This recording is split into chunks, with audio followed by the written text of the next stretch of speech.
اعوذ باللہ من الشیطان الرجیم پناہ مانگتا ہوں میں اللہ کی شیطان مردود سے۔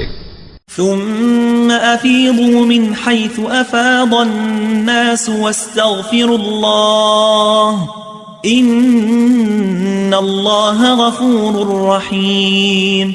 پھر جہاں سے اور لوگ واپس ہوں وہیں سے تم بھی واپس ہو اور اللہ سے بخشش مانگو، بے شک اللہ بخشنے والا ہے، رحمت کرنے والا ہے۔ فَإِذَا قَضَيْتُم مَّنَاسِكَكُمْ فَاذْكُرُوا اللَّهَ كَذِكْرِكُمْ آبَاءَكُمْ أَوْ أَشَدَّ ذِكْرًا فَمِنَ النَّاسِ مَن يَقُولُ رَبَّنَا آتِنَا فِي الدُّنْيَا وَمَا لَهُ فِي الْآخِرَةِ مِنْ خَلَاقٍ۔ پھر جب حج کے تمام ارکان پورے کر چکو تو مینا میں اللہ کو یاد کرو جس طرح اپنے باپ دادا کو یاد کیا کرتے تھے، بلکہ اس سے بھی زیادہ۔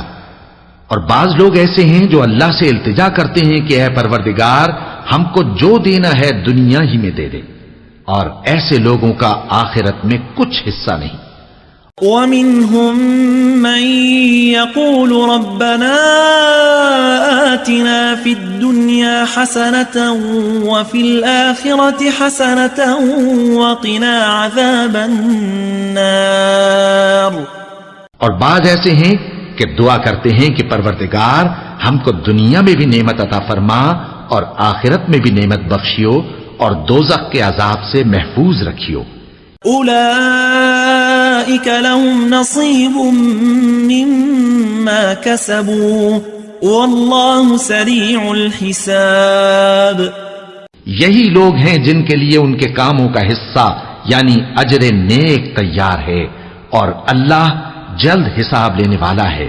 واذکروا اللہ فی ایام معدودات فمن تعجل في يومين فلا إثم عليه ومن تأخر فلا إثم عليه لمن اتقى واتقوا الله واعلموا أنكم إليه تحشرون۔